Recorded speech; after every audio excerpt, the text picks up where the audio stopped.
Fala galera, belezinha? Sejam bem-vindos a mais esse quadro do canal. Aqui eu estou hoje estreando um quadro novo, né? Que ele vem, na verdade, de uma conversa que eu venho tendo há muito tempo com um colega meu, um amigo meu da Unicamp, o professor William Wolff, sobre a ideia da gente tentar gravar algumas aulas duplas vinculadas à mecânica dos fluidos. Então, a ideia desse quadro é que a gente tem aqui um papo fluido. A gente vai brisar autenticamente, livremente, espontaneamente sobre um assunto específico dentro do universo da mecânica dos fluidos, né, que a gente vai escolher antecipadamente. O tema de hoje é vorticidade, e a ideia é que a gente fique aqui gravando esse bate-papo que pode durar o tempo que a gente tiver interesse, né, sobre esse assunto. Assim.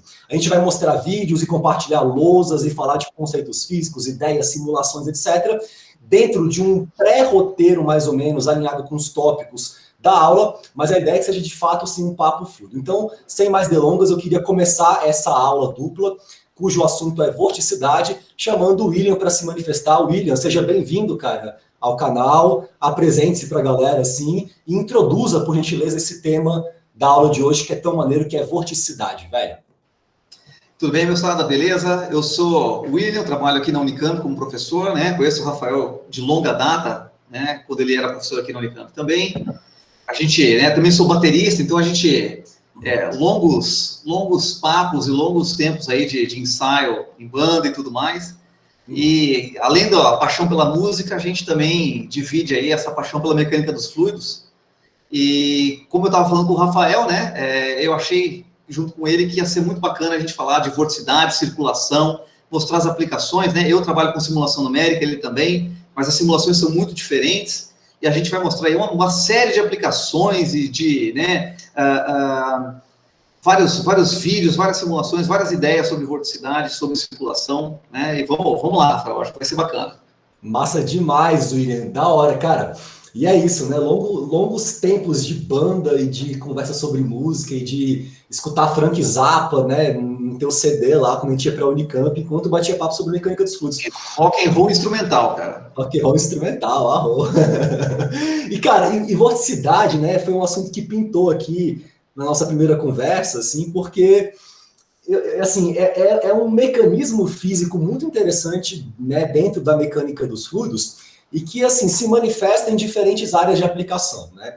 Então, assim, o legal, eu acho, desse tipo de conceito é que ele puxa não só entendimento sobre mecanismos físicos, sobre o equacionamento matemático, mas ele também, assim, é muito útil para explicar uma série de fenômenos da vida, do mundo, da natureza, da existência, né, com os quais você está tipo, acostumado há muito tempo, mas que você ainda não sabe explicar direito. Assim. Eu acho que quando você começa a entender um pouco mais assim, esses conceitos, você olha para o mundo um pouco diferente, assim, porque aqueles mesmos fenômenos que você observava, um redemoinho, a pia, né, sendo drenada pelo ralo ali, gerando aquele vórtice lá, você olha para eles um pouco diferente. Então, assim, existe uma questão muito legal, que é essa possibilidade de, através de um entendimento físico, você olhar para o mundo de uma maneira diferente, assim, né? Você vê uma camada a mais de percepção, né? E eu queria comentar... Diga, William, fala. Então, eu só ia falar uma coisa, né? Te interrompendo. Todo mundo tem uma ideia do que é um vórtice, né? Todo mundo você fala, um vórtice, né? Sei lá, sua avó sabe o que é um vórtice, né? Ela vai falar, porra, um vórtice, né? E aí é muito louco, porque é o seguinte, você tem vorticidade e vórtice, né? Pô, qual que é a diferença, assim? Vorticidade é uma propriedade da sua partícula de fluido, está em rotação, né? Você tem uma partícula de fluido girando ali, né? Você vê a velocidade angular dela e tudo mais, né? E vórtice é uma estrutura macroscópica, né? Assim, e, pô, vai ser legal a gente falar um pouco mais, né? E mostrar, assim, essa intuição que todo mundo já tem do que é vórtice, né? E mostrar, assim, pô, a gente é engenheiro, então a gente sempre quer ter um modelo matemático, né? Uma equação que a gente fala assim, pô, eu olho para a equação e entendo que é um vórtice a partir da equação. Então, acho que assim, vai ser legal a gente mostrar isso aí, né? Perfeito. E eu achei interessante essa imagem da minha avó falando, porra, um vórtice, que legal. Eu achei essa imagem maneira, assim, de pensar, saca, velho? Minha avózinha lá, tadinha. E eu acho que é legal, William, assim, essa questão, né? Vamos diferenciar, então, o que é um vórtice do que a gente chama de vorticidade, porque isso me parece uma questão de escala, né? E de percepção, assim, do que é um campo e do que é uma estrutura física, assim. Eu vou compartilhar, então, aqui a minha tela, rapidamente, porque eu separei aqui algumas imagens e tal, que mostram bem essa diferença do campo, né, de vorticidade para a ideia da circulação, que já é uma coisa mais global. Então, deixa eu compartilhar aqui uma janela, na verdade. Eu estou com 3 lousas abertas ao mesmo tempo, mas isso aqui é de vorticidade, assim. Imagino que em alguns segundos, talvez, vocês vão estar vendo já. Tudo aparecendo aqui, cara. Então, aqui eu tenho, assim, algumas ideias soltas lançadas no quadro, e eu vou dar, tipo, um zoom, né, para a gente mostrar alguns conceitos. Então, se a gente vem para cá, no começo, né, dessa lousa, a gente tem aqui, velho, esse termo vetorial que a gente chama de xi, essa letra grega, que por definição para a gente vai estar associada a um campo de vorticidade. Tá? Campo aqui é uma palavra que remete à ideia de algo que se distribui no espaço e no tempo, essa abstração nossa, assim, para a gente tentar, tipo, pintar um mapa de um certo conceito, né? Já percebam aqui que essa vorticidade está associada a uma operação matemática, que vocês aprendem no cálculo 3, né? O produto vetorial entre o operador nabla, gradiente, que computa essas variações do espaço, e o campo de velocidade. Então, velocidade, todo mundo tem uma noção muito mais intuitiva, né? Tipo, esse movimento mais translacional e tal, e o campo de velocidade vai estar associado ao campo de vorticidade. E aí, como esse cara pode ser um campo, eu peguei aqui uma imagem, que é essa imagem colorida, assim, que é o campo de vorticidade num pedaço do Oceano Índico. Parece um pedaço da África ali, tem Madagascar, né? Isso, é no Oceano Índico, exatamente. Isso aqui é o quê? Mapa de furacão, né? Para os marinheiros não serem pegos por meio de um grande tornado assim no mar. Então, esses caras têm que saber os pontos vermelhos. Aqui tem, aqui tá girando mais rápido esses ventos, assim. Então, aqui a vorticidade é maior em algum nível. Esse mapa de cores dá uma ideia para o cara de que existe uma distribuição ali contínua. Isso é um campo de vorticidade. Agora, William, você teria alguma imagem, alguma coisa assim, de um vórtice mesmo, de uma estrutura, para mostrar para a gente, algum vídeo, alguma coisa assim? Legal, eu tenho aqui, né? Bom, só complementando, né? Como o Rafael falou, vorticidade é um campo, né? Esse cara varia no espaço e no tempo, né? Em cada posição do espaço você pode ter um valor de vorticidade diferente, cada instante de tempo você pode ter vorticidade, né, diferente. Eu vou mostrar um caso aqui, né? Como eu falei, né? Eu trabalho com... Vocês estão olhando minha tela aí? Eu tô te vendo, William. Peraí. Agora tá, tipo, tudo escuro. Tá, e agora? Agora tá massa, vai. Agora tá massa. Tá, é o seguinte, né? Cara, eu trabalho com aerodinâmica, né? Com escoamentos aí em asas, em aeronaves, em foguetes, esse tipo de coisa. E o tempo inteiro a gente tem interesse em estudar alguns vórtices, né? Um dos problemas que eu estudo é exatamente um caso muito parecido com o desse vídeo, né? Isso você está vendo que tem um pequeno aerofólio aí, né? E esse aerofólio, né? O que acontece? A gente tem um problema de stall dinâmico, né? Você sabe que quando um aerofólio, né, tem um ângulo de ataque muito alto, muito elevado, você tem stall, o escoamento separa, né? No caso do stall dinâmico, você tem um movimento dinâmico, né, desse aerofólio, tá? E você vê aí que quando o aerofólio aumenta o ângulo de ataque, você gera um grande vórtice, ó. Você gera um baita vórtice. A gente chama isso de vórtice de stall dinâmico, tá? E daí, assim, esse vórtice de stall dinâmico, ele impacta aí o desempenho da sua aeronave, da sua asa, né? E ele também impacta, né, as forças sobre a sua asa, né? Você tem sustentação e arrasto. Depois eu vou mostrar mais alguns resultados de simulação numérica e algumas coisas que a gente estuda e que o vórtice, né, os vórtices são muito importantes, tá? Que massa, William. O stall dinâmico é aquele problema, né, cara? Tipo, do cara que vai voar de asa delta. Se ele empina demais também, e aí ele tem esse stall, ele perde sustentação, dá uma queda ali, aumenta muito a Exatamente isso, exatamente, né? Stall, o cara tá de asa delta, por exemplo, a hora que ele, né, se ele empinar demais, ele vai estolar, né? Assim, ele vai perder sustentação e vai cair, tá? E eu posso até mostrar um vídeo aqui rápido. Mostra aí, cara. Deixa eu ver aqui, ó. Eu vou mostrar onde que stall dinâmico, né, aparece, tá? Então, deixa eu apresentar minha tela de novo. Talvez eu consiga apresentar aqui com uma guia, tá? Geralmente fica melhor quando guia, fica mais... Vocês devem estar vendo minha tela aí, não tá? Tô vendo sim, essa aí tá maneira, William. Então, ó, isso aqui, ó, você fala assim, pô, mas onde que aparece stall dinâmico, né? Por que eu estudo esse negócio aí, ó? Vocês estão vendo aí, ó, que eu tenho, né, uma superfície de controle de uma aeronave aqui, né? E aqui eu tenho uma pá de um helicóptero. Então, ó, como as estruturas são flexíveis, né? Eu vou voltar aqui, ó. Essa estrutura é flexível e conforme você tem, né, perturbações no escoamento, os vórtices estaldinâmicos eles podem gerar esse tipo de perturbação, tá? E a mesma coisa com o helicóptero, conforme o helicóptero vai se movimentando e vai girando a pá dele, né? O que acontece é que esse cara fica ajustando o ângulo de ataque para o helicóptero não ficar balançando. Então, porque você perde controle, né, William? Com esse tipo exatamente. de racional, você perde controle, porque isso vai mudando meio que o centro de massa da nave em voo, vai para cá, vai para cá, muda a interação fluido-estrutura, a sustentação. Exatamente. Então, assim, a importância é essa aí, entendeu? Isso aí vai ter, né, assim, vai ter stall dinâmico e, portanto, vai ter um baita de um vórtice gigante lá, e esse vórtice, assim, estudar, entender esse vórtice é a grande sacada, entendeu? É um baita negócio legal e difícil, assim. Não, cara, e é interessantíssimo, né? Porque, assim, esse esquema de vorticidade, tipo, é um conceito, beleza, da mecânica dos fluidos.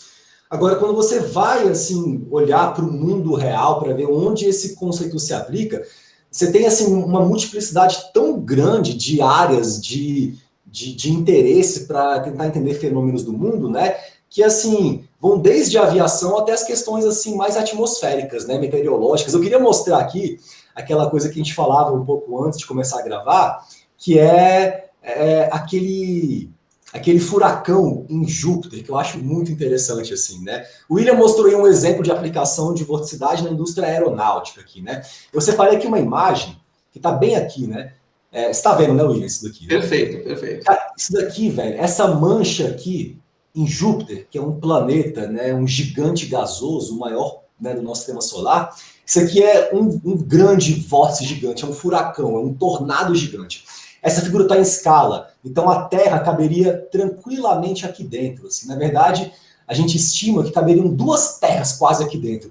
E existe um tornado que é maior do que a Terra, que está girando lá em Júpiter, desde que ele foi observado pela primeira vez, né, no século XVII, pelo Hooke, que foi contemporâneo do Newton, cara. Então, assim, esse cara pode ser que ele esteja ali girando há mais de 1000 anos, a gente nem sabe, assim. E é uma estrutura estável, assim, né? Lembra, a gente comentou no começo da aula da ideia do campo de vorticidade, que é essa imagem aqui. Então, em cada ponto do espaço, em cada instante de tempo, eu tenho, assim, uma distribuição dessa entidade, né, que eu chamo de campo de vorticidade. Ao mesmo tempo, essa vorticidade, que é local, ela está também associada a esse movimento macroscópico de um objeto, assim, né, como é que a gente chama isso daqui? De uma estrutura mesmo, assim, que é esse vórtice gigante e tal. Então é importante que a gente comece diferenciando vorticidade, que é uma questão local, das propriedades associadas à vorticidade, que são globais. E eu acho que seria interessante, William, a gente meio que comentar, porque assim, a gente vai entrar aqui ao longo dessa aula também em equações matemáticas, assim. É importante que a gente, tipo, deixe bem claro para os alunos do porquê, né? O William é um cara que trabalha com simulação, por exemplo. Ele só consegue simular as coisas se ele souber qual é a equação que ele tem que mandar o programa dele calcular, resolver, né? Então a gente tem que entender a relação que existe entre as equações matemáticas, os conceitos físicos, né? E os fenômenos que eles explicam. Eu queria, baseado, né, nesse preâmbulo assim, chamar a atenção, então, galera, para uma ideia, para um conceito que a gente chama de circulação. E que o William, ao longo dessa aula aqui, vai trazer várias vezes para explicar, por exemplo, o que um avião voa. Então, é uma coisa muito importante e que está associada a uma base mínima de cálculo. Então, aqui a gente tinha definido, então, né, que o campo de vorticidade é igual ao rotacional do campo de velocidade. Agora, se vocês lembram lá do cálculo 3, teorema de Stokes, né, esse teorema ele fala o seguinte, que essa integral de uma superfície, numa casca, desse fluxo de vorticidade que atravessa essa casca, seria esse cara aqui, estaria associado a uma integral de linha nesse contorno que circunda essa casca, né, da projeção do vetor velocidade na direção tangente. Então vai ter uma velocidadezinha que vai girar aqui, ó, nesse contornozinho C, um carinha girando aqui, e essa rotação no contorno vai estar associada a um fluxo de vorticidade que atravessa essa superfície daqui, tá? Isso daqui, essa propriedade integral, a gente chama de circulação. Então, circulação é uma propriedade que já é integral. Ela já é resultado de uma integração numa superfície, de um fluxo, né, de vorticidade que cruza essa superfície. E tem a ver com uma rotação global, que você vai associar a essa estrutura. William, como é que a gente poderia usar, velho, a ideia de circulação para explicar um avião voando, por exemplo, velho? Legal, cara. Circulação é assim, é um negócio que na área de aeronáutica, de aerodinâmica, a gente usa o tempo inteiro, né? Você tem aquele videozinho do Shapiro... Avião? Tem. Isso, da asinha se movendo, né? Eu vou abrir Eu acho aqui e vou compartilhar a guia, então. legal, legal. Tudo certo já. Se você conseguir compartilhar esse cara, É bom que eu compartilho e você explica. Massa, bota fé. legal, legal. Posso dar o play, Tá? tá vendo? Pode dar um play, né? Todo mundo deve estar vendo aí uma... Né? Isso é um aerofólio, né? Imerso num fluido aqui, né? E daí você tem essas partículas que você está vendo, né? Vamos ver se ele... Ó, o aerofólio começa a se movimentar, certo? Dá uma pausa aí. Ó, a hora que ele começa a se movimentar, forma um vórtice, você dá uma pausa. Tá, vou puxar aqui. Aí, se quiser, pode tirar o som também. Pronto, ele tá aqui de aviãozinho. Pronto, aqui tá massa, não tá? Tá vendo o vórticezinho aqui? Perfeito, tá? Exatamente, né? Só que tem um som aí de fundo. Tem um som de fundo? Tem um som de fundo. Cara, mas tá pausado no meu vídeo aqui? Que estranho. Bom, tá vindo um som para mim, mas tá tranquilo, né? Então, o que vocês estão vendo? Essa asinha, ela se movimentou para a esquerda, né? Ela estava no meio parado, né? Estacionário, quiescente. E no que ela se movimentou, você tem, né, mecanismos viscosos ali, e você, na camada limite, e você gera esse vórticezinho, ó, né? Tem um vórticezinho na direita, que a gente chama de vórtice inicial, né? Então, esse vórtice inicial, você consegue ir para aquela parte do vídeo que ele mostra a circulação? Consigo. Ah, E é então vocês bonito, viram. né, cara? Esteira. É muito bonito esse vídeo, Exatamente. né? A clareza das imagens, né, velho? Olha que coisa linda, velho. E quando ele começa mesmo assim, ele já gera aquele vórticezinho e ele é transportado, advectado pelo escoamento, assim, né, cara? Exatamente. E tava inicialmente parado, né? Tava paradão inicialmente. O escoamento estava parado, né? Você tem um aerofólio se movimentando, gera, né, o que a gente chama de vórtice inicial, e a gente vai ver que a sustentação que um aerofólio, né, que uma asa tem a ver com esse vórtice, ó.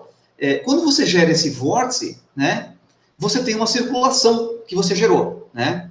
E a gente vai ver que existe um teorema de Kelvin que vai falar um pouco sobre a circulação, tá? E aí, nesse caso, deixa eu compartilhar minha tela aqui, né? Eu tenho algumas anotações aqui que eu acho que vão ajudar a entender melhor o que está acontecendo nesse caso aí. Tá? Compartilhe sua tela e mostra as anotações, William. Deixa eu mostrar aqui, tá? Cara, e esse vídeo do Shapiro é dos anos 60, né, velho? Assim, e assim, muito bem feito para a época, né? Impressionante assim, a qualidade das imagens, assim. Depois, galera, vocês ficaram interessados, vão lá no YouTube e pesquisem. Esse vídeo é maravilhoso, assim, cara. William, tô vendo sua tela, tá muito Beleza. massa. Tá? É o seguinte, a gente tem aquele mesmo aerofóliozinho, né? E o aerofólio está parado. Então, a gente tem, né? A gente sabe que a circulação é zero, tá? Você não tem circulação nenhuma. No instante t igual a zero, né? Esse aerofólio está parado. De repente, você vai movimentar esse aerofólio. Você pega o aerofólio, né? E movimenta ele para a esquerda. No que você movimenta o aerofólio para a esquerda, você cria, ó, esse vórtice aqui, ó. Tá? Esse vórtice é o nosso vórtice inicial, certo?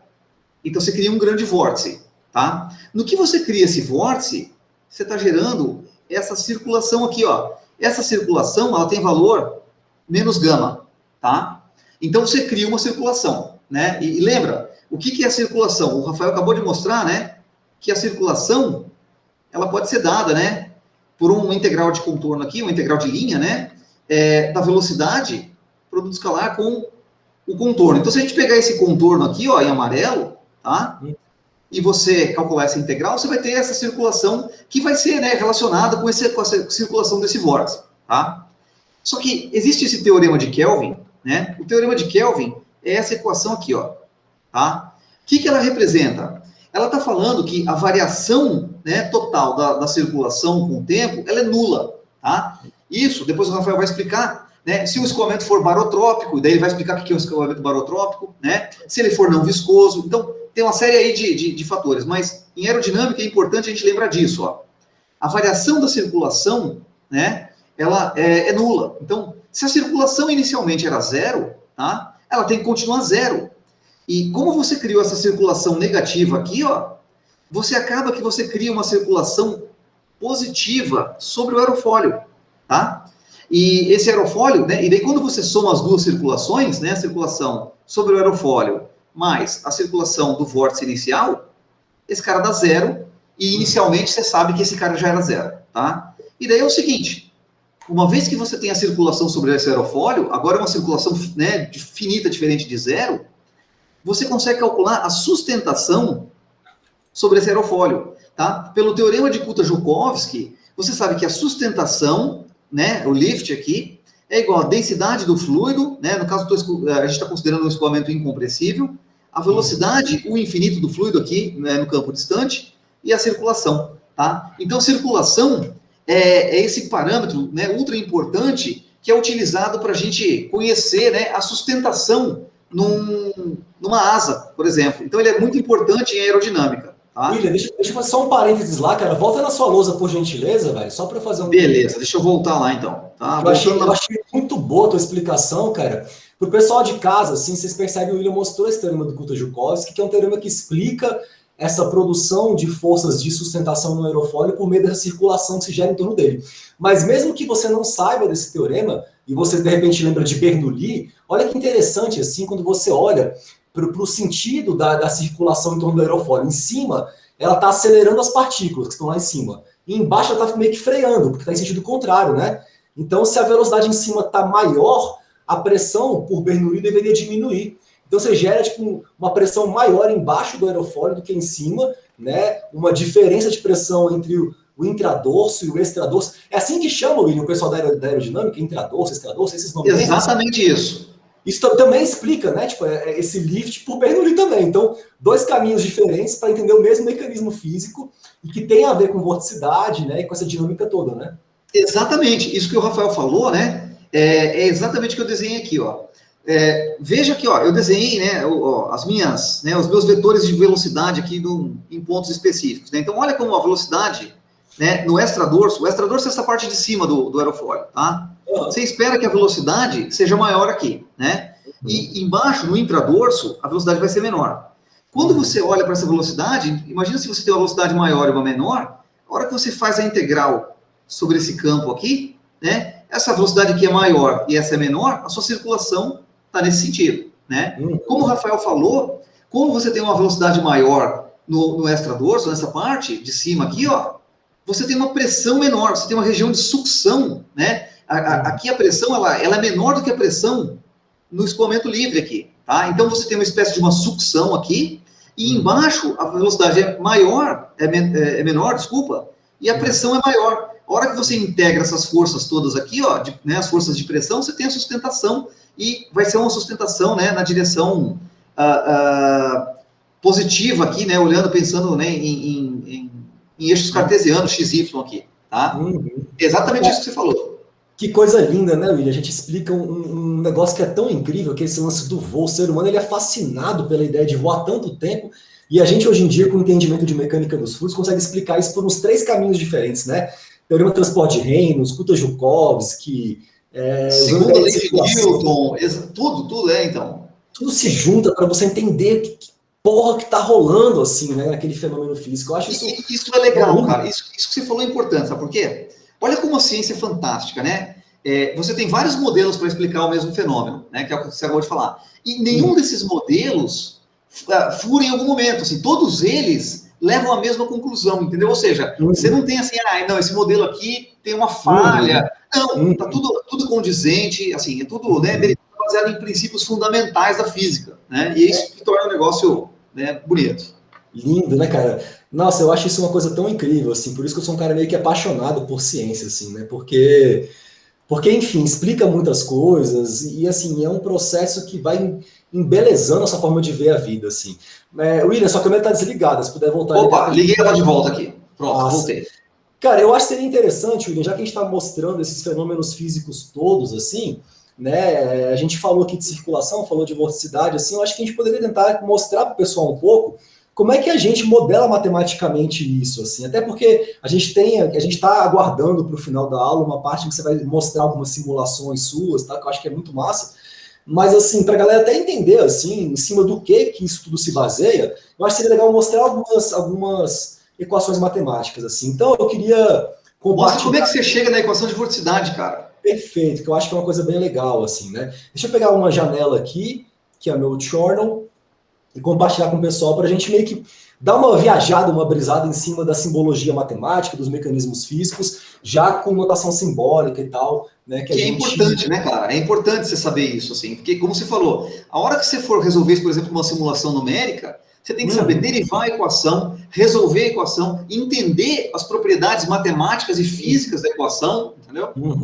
E aí a gente, assim, cara, quando tá na escola de engenharia, no começo, aprendendo as bases, por exemplo, cálculo, a gente às vezes não tem muita noção ainda de onde isso vai ser aplicado e aquela coisa fica muito abstrata, assim, e quando a gente tem que usar isso na mecânica dos fluidos, eu sinto que isso é meio que um bicho papão para muitos alunos, assim, que, porra, tem interesse em MacFlu, porque é um assunto massa demais, mas morre de medo de MacFlu, porque olha para isso daqui e fica assustado.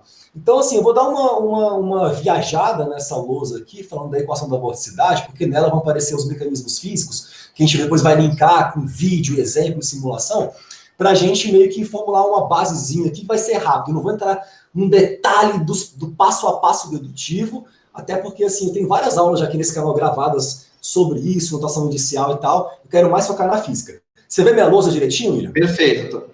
Então, vou dar um zoom aqui. O que a gente tem, cara? Esse trio, essa galera, assim, né? Newton, Navier e Stokes foram os caras que foram formulando as ideias que culminaram nas célebres equações de Navier e Stokes, assim, né? O Newton, basicamente, ele explica o movimento, essa é a realidade, assim, ele consegue linkar a causa por trás da manifestação macroscópica dessa mudança sucessiva de configurações que a gente chama de movimento, por meio da sua segunda lei. Só que o grande lance é que a segunda lei de Newton, e esse é um ponto que eu acho que é importante frisar, ela é uma lei que ela é inicialmente pensada para descrever o comportamento de corpos materiais, né? Esse mouse que cai, a maçã, objetos com contornos sólidos bem definidos. Um fluido é uma coisa um pouco mais estranha, assim. Um fluido é um cara que tem aquela massa que se mexe, translada, deforma, gira, se dissipa em muitos graus de liberdade, né?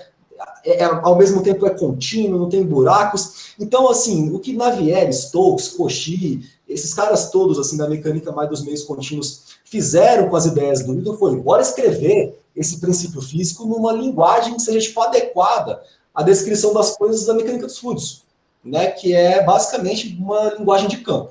Vamos, então, escrever os princípios físicos, a segunda lei, numa linguagem de campo. Por quê? Porque nós, seres humanos, não temos muita competência cognitiva para descrever o movimento individual de cada pequena partículazinha que está no escoamento ali. A gente não tem poder de cálculo para isso. Então, vamos usar um campo. E isso a gente chega na equação de Navier-Stokes, né? Que aqui a gente tem um termo inercial no lado esquerdo, que está associado a esse termo aqui não linear, que é uma treta gigante para a gente, é o que gera essa riqueza, essa complexidade, esse caos de fenômenos que a gente observa, turbulência, etc. A gente tem aqui um gradiente de pressão, né? A gente sabe que, porra, se você pega um fluido aqui com uma pressão maior aqui do que aqui, ele vai querer andar para cá, dar maior com a menor pressão. Então a pressão ela tem um papel a desempenhar, né, nessa variação ao longo do tempo do campo de velocidade, do movimento.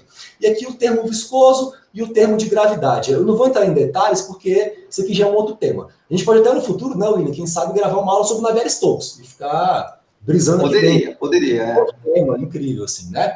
Bom, se você fez MacFlu e tal, né, você viu Navier-Stokes, o grande lance é o seguinte, se você tira o rotacional da equação inteira de Navier-Stokes, até pus aqui, hot de Navier-Stokes, você vai chegar nessa equação aqui, que é a equação de dinâmica de vorticidade. Deixa eu aumentar aqui e vou circular esse cara aqui, porque isso aqui é importante, assim.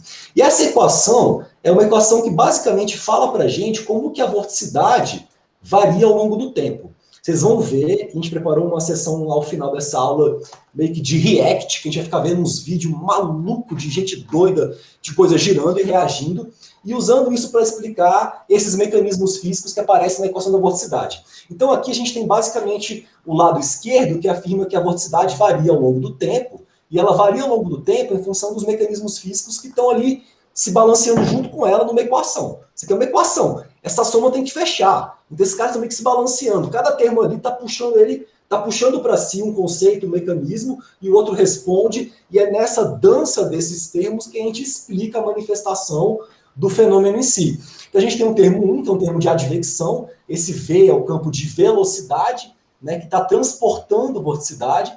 A gente vai mostrar um vídeo do caminhão mais tarde, William, que é basicamente isso, né? O cara lança o vórtice e o vórtice vai andando, assim, né? Está sendo adventado. Esse termo é basicamente assim, você tem, né, a variação de vorticidade e a vorticidade está sendo transportada com o escoamento, né? O escoamento tem uma velocidade, se você pensar num ponto do escoamento, tem uma velocidade ali. Se você tiver um vórtice ali, ou vorticidade, está sendo transportado com aquele escoamento, né? E o termo 2, William, como é que você explicaria o termo 2, velho, desse cara aqui? Cara, esse termo, né, é o termo de difusão, né? Olha que tem ali a viscosidade, né, que veio lá daquele termo de tensão de cisalhamento de Navier-Stokes, né? Então, imagina que você tem um vórtice, imagina que se você, por exemplo, né, se acende um fósforo, você tem, por exemplo, uma fumaça, essa fumaça começa a se dissipar, né, ela começa a se difundir. Esse é um termo de difusão de vórtice, né? Você tem um grande vórtice, ele vai começar por efeitos, né, de viscosidade molecular, por gradientes, ele vai começar a se difundir. Um vórticezinho pequenininho, ele vai começar a ficar um vórtice, vai começar a se espalhar. Agora você tocou num ponto muito interessante, a vorticidade com essa coisa que difunde, que espalha, né? Ela poderia gerar também vorticidade numa camada limite, num avião, numa paredezinha ali, quando ela bate. Você gera vorticidade, né? O fato de você ter um gradiente, né? Sempre que você vai ter uma partícula ali girando, você vai gerar vorticidade, tá? Então, que é isso aqui, né? Basicamente. Exatamente, exatamente. Talvez assim, fala um pouquinho sobre esse cara aí que parece interessante. Que é legal, né? Isso aqui eu tava brisando, assim, porque eu sempre penso em vorticidade, William, como essa coisa que, tipo, espalha, que difunde, né? Ao mesmo tempo, então, assim, se você tem uma estrutura, um vórtice, se você tiver viscosidade, então ele vai se dissipar, ele vai se desfazer. Ao mesmo tempo, você pode gerar esse próprio vórtice também com o próprio mecanismo que dissipa, porque me parece tudo uma questão de escala. Aquele vórtice grandão em Júpiter, que é o tamanho da Terra, ele não se dissipa ali porque Júpiter não tem superfície sólida, é só gás. Não tem atrito com montanha, então ali não tem muito atrito. É um gás girando há 300 anos ali numa estrutura fixa. Então esse atrito da interação fluido-parede que também gera, né, esse mecanismo de dissipação, mas que nesse contexto, quando a gente faz numa escala bem pequenininha, micro, ele está gerando. Se você olha aqui, por exemplo, um escoamento que bate numa parede, cara, a gente tem essa condição de não escorregamento, né? As partículas fluidas bem aqui na parede, elas estão meio que paradas, né? Aqui na parede. Por quê? Porque a superfície aqui tem umas irregularidades superficiais e tal, entre aquele fluido ali, como a gente está lidando com um fluido como um cara meio contínuo, estatisticamente, né, quando as partículas ficam presas no interstício ali da superfície, que não é perfeitamente lisa, em termos médios, esse cara não sai dali. Então a gente postula que na parede está parado, se ela estiver parada. Então essa diferença de velocidade relativa, aqui tem uma paredezinha parada, e logo acima tem um escoamento que gera essa diferença de velocidade relativa entre camadas paralelas, que vão gerar pequenos vórtices. A gente pode entender a camada limite como um empilhamento imaginário de cilindros bem pequenininhos rotativos ali, apoiados sobre uma tábua de madeira, um gira, a tábua gira, todo mundo gira ali com velocidades diferentes, né, de tal sorte que a gente gera também vorticidade localmente, também pelo mesmo mecanismo que dissipa ela macroscopicamente, que é a viscosidade, né? Então, isso é legal, sabe por quê? Porque se você for ver, né, na camada limite você tem vorticidade, certo? Uhum. Só que ao mesmo tempo, você não enxerga, assim, pensa numa camada limite laminar, você não enxerga, né, um vórtice, uma estrutura ali. Mas você pode usar esse modelo de vórtice que você falou para representar a vorticidade que você tem ali, né? Perfeito. E é claro que numa camada limite turbulenta, aí você vai ter um monte de vórtices, né? Os vórtices, eles vão ser vórtices grandes, vórtices pequenos, em várias direções diferentes, né? Um englobando o outro, interagindo uns com os outros, né? Inclusive, cara, essa ideia de pequenos vórtices, assim, que você coloca ali para simular uma camada limite, ou enfim, vocês usam uma coisa parecida em aerodinâmica com aquela coisa do método dos painéis, não é? São pequenos vórtices sobrepostos que interagem. Você está a fim de falar alguma coisa sobre isso aí, mostrar alguma simulação, alguma coisa nessa linha? Então, isso que o Rafael falou é interessante, né? Deixa eu ver se eu consigo. Deixa eu ver se eu compartilho minha outra tela aqui. Espera aí, estou voltando para a sala. Você fica à vontade, William. Tá? Estou aqui, né? Beleza. Tô vendo só teus avatares. Agora tô vendo. Agora tá perfeito, massa. Né? Tá é o seguinte, né? Método dos painéis, né? É uma técnica numérica que apareceu, né?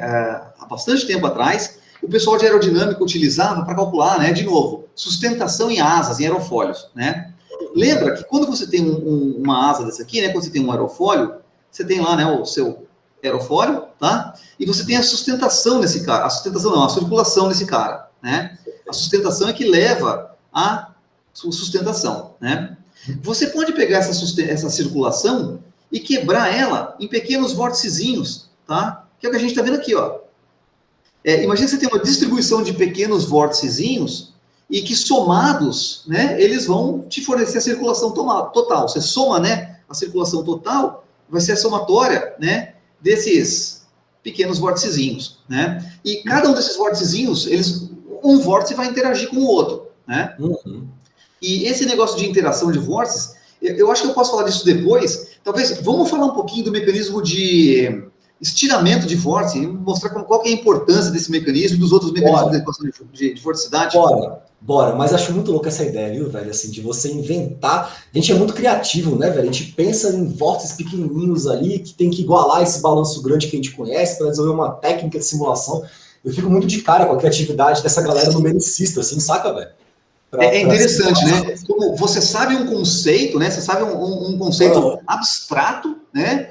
E você fala, cara, você pega esse conceito abstrato e transforma esse negócio numa ferramenta, cara. Isso é uma doideira, cara. Isso é uma ferramenta. Real, cara. Eu acho muito louco. Eu vou compartilhar aqui a minha tela para a gente meio que finalizar esses mecanismos físicos assim, porque eu acho que é interessante a gente meio que olhar para a equação, tipo aqui uma janela, e ir linkando, cara, cada termo a um mecanismo físico, explicando isso através de imagem de vídeo. Então, o William mostrou ali, né, esses pequenos vórtices que a gente meio que entrou nessa brisa por conta do lance da camada limite, que é um exemplo muito bom para falar do termo de dissipação, de difusão viscosa, o termo 2 da equação da vorticidade. Mas repare que a gente tem o termo 3 e o termo 4. Esse termo 3 é um termo interessante, assim, porque ele é meio que um primo distante desse termo 1 aqui. Quando a gente olha, que é o termo de advecção, né, eles meio que parecem, mas está aqui invertido. No termo 1 é meio que uma velocidade que transporta a vorticidade. No termo 3, a vorticidade está multiplicando o gradiente de velocidade, assim. Galera, uma coisa que eu queria dar uma leve brisada aqui com vocês é o seguinte, velho. A gente consegue, olha que doideira, deixa eu puxar aqui minha... Eu acho isso aqui muito divertido. Vou pegar esse termo aqui, velho. Esse cara aqui, ó. É o estiramento de vórtice, esse cara, né? E esse cara aqui, esse gradiente de velocidade, né? Se você pega esse cara e abre ele, só para chamar atenção para um fato assim, por que a gente chama esse cara de estiramento, né? O gradiente de velocidade, você pode escrever esse cara da seguinte maneira, curte só que brisa. Gradiente de velocidade mais um gradiente de velocidade transposto sobre 2, porque esse gradiente aqui é um tensor de segunda ordem, né? E aí você pode fazer o seguinte, para ficar mais fácil ainda. Deixa eu pegar esse cara, pôr para cá, pegar esse pequenininho aqui. Vou dar um Ctrl+C, Ctrl+V. Pronto, diminuir aqui de tamanho para ficar rápido. Esse lance de lousa virtual é um negócio, cara, que até agora eu tô meio que treinando ainda. Você pode somar com esse cara aqui, ó, que é ele mesmo, e pegar esse sinalzinho aqui dentro e colocar um sinal de menos. Por que eu estou fazendo isso daqui, essa loucura assim meio que sem sentido? Porque isso aqui é uma identidade matemática que você consegue mostrar claramente, mas cada carinha aqui tem um significado físico específico. Esse cara aqui, ele é chamado tensor D, que é o tensor taxa de deformação. Isso aqui é uma coisa meio que básica de cinemática dos fluidos. Esse cara é tensor W, tem a ver com rotação. Então, rot, esse cara aqui, deformação. Então, dentro desse gradiente de velocidade, estão escondidos dois mecanismos físicos. Um cara que quer meio que deformar, outro cara que quer girar alguma coisa ali. Né? Esse gradiente de velocidade ele computa as variações do campo de velocidade com relação ao espaço que vão estar associadas a cara esticando, girando, deformando, etc. e tal. O termo que aparece aqui é o termo psi escalar gradiente de V. Aqui dentro a gente tem um cara que tem a ver com deformação. Então a gente chama esse cara aqui de termo de stretching, estiramento de vórtice. Tem a ver com você tipo, esticar um vórtice ou comprimir um vórtice. Isso muda a vorticidade daquele cara que está girando. Tem aquele vídeo que a gente poderia mostrar para falar sobre isso, da mulher dançando, da bailarina. Manda ver, cara, manda ver. Que na verdade não é meio uma bailarina, né? É uma patinadora no gelo, que a gente está chamando dela de, até hoje, de bailarina. Mas enfim, que é isso daqui, ó. A gente definiu que é uma bailarina, então, cara, tá definido. Exato. Dois especialistas em balé, né? Sabe nada então, de balé, basicamente, assim. A gente poderia definir que ela é uma pescadora também. Mostra lá o vídeo da pescadora, é uma menina girando de patins. Você tá vendo, William? Perfeito.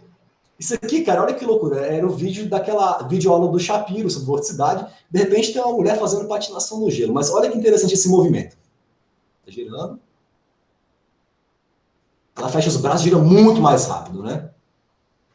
O que isso tem a ver com o termo de stretching, William? O que tem a ver, velho? Esses moleques vão achar que a gente é louco. O que tem a ver? Então, é o seguinte, você quer desenhar aí ou ou quer que eu desenhe aqui? Desenha você aí. Tá, deixa eu desenhar aqui, então.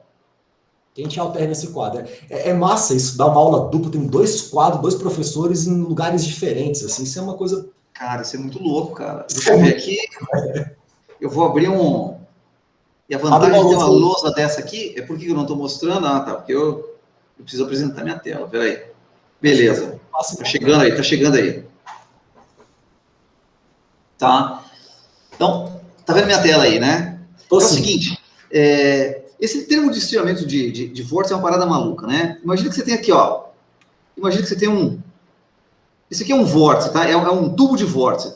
Né? Então, imagina que esse tubo aqui, ó, ele tá, né? Ele tá girando, sei lá. Ele tá girando, né? Cara, meu desenho tá péssimo aqui, mas eu acho que... Tá ótimo, velho. Né? Tá bem melhor que os meus desenhos. Imagina que esse vórtice tá girando, né? Se eu estirar esse cara, ou seja, imagine que eu deformo esse cara nessa direção, tá? Então, o que eu vou fazer? Eu vou pegar esse vórtice, que é um vórtice meio gordinho, né? E vou transformar ele num vórtice mais fino desse jeito. E é igual a bailarina, entendeu? Imagina que isso aqui é um vórtice, né? Imagina a bailarina, tá? É tipo um desenho, parece um desenho infantil, entendeu? A mãozinha parece tipo um brócolis, né? Imagina isso aqui é a bailarina, né? E beleza, cara. Essa bailarina que era meio gordinha, você esticou ela, né? Ela ficou agora uma bailarina mais fininha, ela vai girar rápido pra caramba, que é o que a gente viu, né? A gente acabou de ver esse cara girar rápido pra caramba. Com conservação da quantidade de movimento angular, né? É igual um novelo de linha, né? Você vai esticando ele vai... quer dizer, novelo de linha, nem sei se faz algum sentido isso que eu falei agora, mas você estica esse vórtice, ele vai ficar fininho e vai girar mais rápido, igual a bailarina, entendeu? Esse estiramento de vórtice, ele tem a ver com isso aí. E outra coisa, cara, esse estiramento de vórtice, né? Se você voltar lá para a sua equação, tá? Volta lá na sua equação, dá para perceber uma coisa. Eu tava, inclusive, já, tipo assim, quando você tava falando aí, você vê que a gente é muito nerd e doido. Eu tava aqui já, ao mesmo tempo, escrevendo aqui essa mesma ideia sua pelo teorema de Kelvin, né? Dessa conservação de circulação, que tem a ver com esse fluxo de vorticidade, que é uma outra forma de explicar a mesma coisa, né? Tipo, também... Você quer mostrar isso? Mostra a sua tela, veja. Nada disso foi combinado, tá? A galera vai falar assim, pô, os caras ficaram combinando esse bagulho aí, entendeu?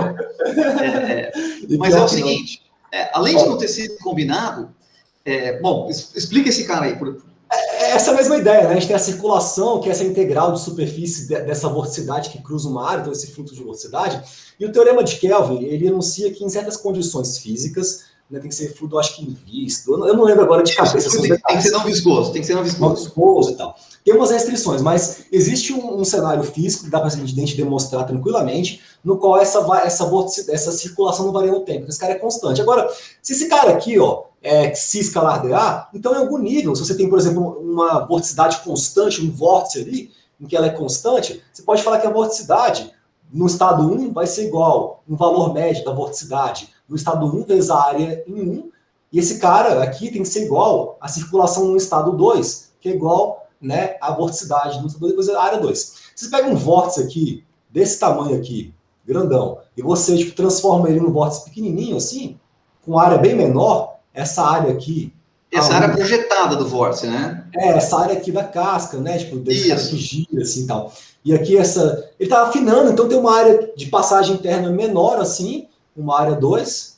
Então se a área diminui, né, essa vorticidade tem que aumentar para esse cara permanecer constante, esse produto. Então você estica ele afina e gira mais rápido. Isso também tem a ver com esse princípio de conservação de momento angular. Então a gente usa essas duas ideias diferentes para explicar, por exemplo, o termo de stretching. Tá razoável essa explicação para você, senhor William? Cara, tá muito legal. E lembra que a vorticidade, né, ela tem a ver com a velocidade, a vorticidade tem a ver com a velocidade angular, entendeu? Então, é literalmente isso que você falou, né? Tem como você voltar lá na equação, cara, na equação lá daquele seu PDF? É o seguinte, outra coisa muito legal que dá para tirar desse termo é o seguinte, né? Olha que você tem a vorticidade produto escalar com gradiente, né? Se você tiver um escoamento bidimensional, né? A vorticidade no escoamento 2D é uma vorticidade só fora do plano, certo? Igual esse aerofóliozinho que está desenhado aí, ó. Se você pensar nesses vórticezinhos, eles estão girando, mas em que direção que é esse pseudo-vetor, que é a vorticidade, né? Vocês estão na direção Z. Isso. Está saindo para fora do plano da figura, tá? Ah, exatamente. Exatamente. Tá entrando na regra da mão direita. Tá entrando, isso. Então esse cara é um ômega, né, na direção Z, tá? Então você tem uma vorticidade na direção ômega Z, né, na direção Z. E a vorticidade não é mais um vetor, agora é um campo escalar. Você só tem vorticidade, só tem na direção Z, né? Só que veja, seu escoamento é 2D, não é? Então você só tem velocidade U e V, só tem velocidade na direção X e Y. E que só varia em X e Y, né? Só varia exatamente, em X e Y. exatamente. Então o produto escalar de um vetor na direção Z com vetores na direção X e na direção Y, esse cara vai dar zero, tá? Você não consegue, a projeção desse negócio é zero. Então você está me falando que se você faz uma simulação bidimensional de vórtices que interagem, você não captura esse mecanismo físico de stretching, de estiramento. Essa é exatamente a sacada. Um escoamento que é 2D, que é um modelo, né, de um escoamento que é bidimensional, ele não tem esse negócio 3 aí, que é o estiramento de vórtice, tá? E daí você fala, pô, mas o que isso impacta? Na prática é o seguinte, a turbulência, que é um fenômeno inerentemente tridimensional, a turbulência depende desse parâmetro que é o estiramento de vórtice, né? Os turbilhões da turbulência, eles sofrem o estiramento de vórtice intensamente, o tempo inteiro, né? Os turbilhões, os streaks, os vórtices tipo ferradura, né? Os grampos de cabelo, esse tipo de vórtices, eles estão sujeitos ao estiramento, né? E isso faz parte da turbulência. Então, um escoamento que é 2D e não tem esse fenômeno de estiramento de vórtice, ele não pode ser turbulento. Apesar de que tem gente que chama de turbulência 2D, né? Esses fenômenos, por exemplo, atmosféricos, onde você tem uma altura muito pequena, né? A camada limite da Terra ela é pequena comparado com a superfície da Terra, né? Então, assim, eles chamam de turbulência 2D, tá? Mas turbulência depende desse parâmetro 3, que é o estiramento de vórtice. Cara, e é isso, é uma coisa muito louca, assim, porque essa, na verdade, assim, no meu entendimento, é uma das características do fenômeno físico em si, né? A turbulência, ela é inerentemente tridimensional quando você pensa em termos de estruturas. Agora, eu vou me permitir fazer uma pergunta, assim, uma leve brisa, assim, em cima disso que eu fiquei, né? Como é que a gente poderia explicar, então, por exemplo, cara, pra galera, assim, quando você faz uma simulação usando um modelo, tipo, médio, tipo RANS, de um campo médio turbulento, assim, né? 2D. Isso legal. Como é que explica isso, assim? O que a gente está simulando no fundo? Então, essa parada, assim, é legal porque é o seguinte, na prática, cara, todo mundo fala assim, estou resolvendo o escoamento aqui, eu tenho um modelo, eu tenho turbulência, mas é tudo 2D, né? Daí o cara vem aqui e fala agora, pô, não existe turbulência 2D, esse cara é louco, entendeu?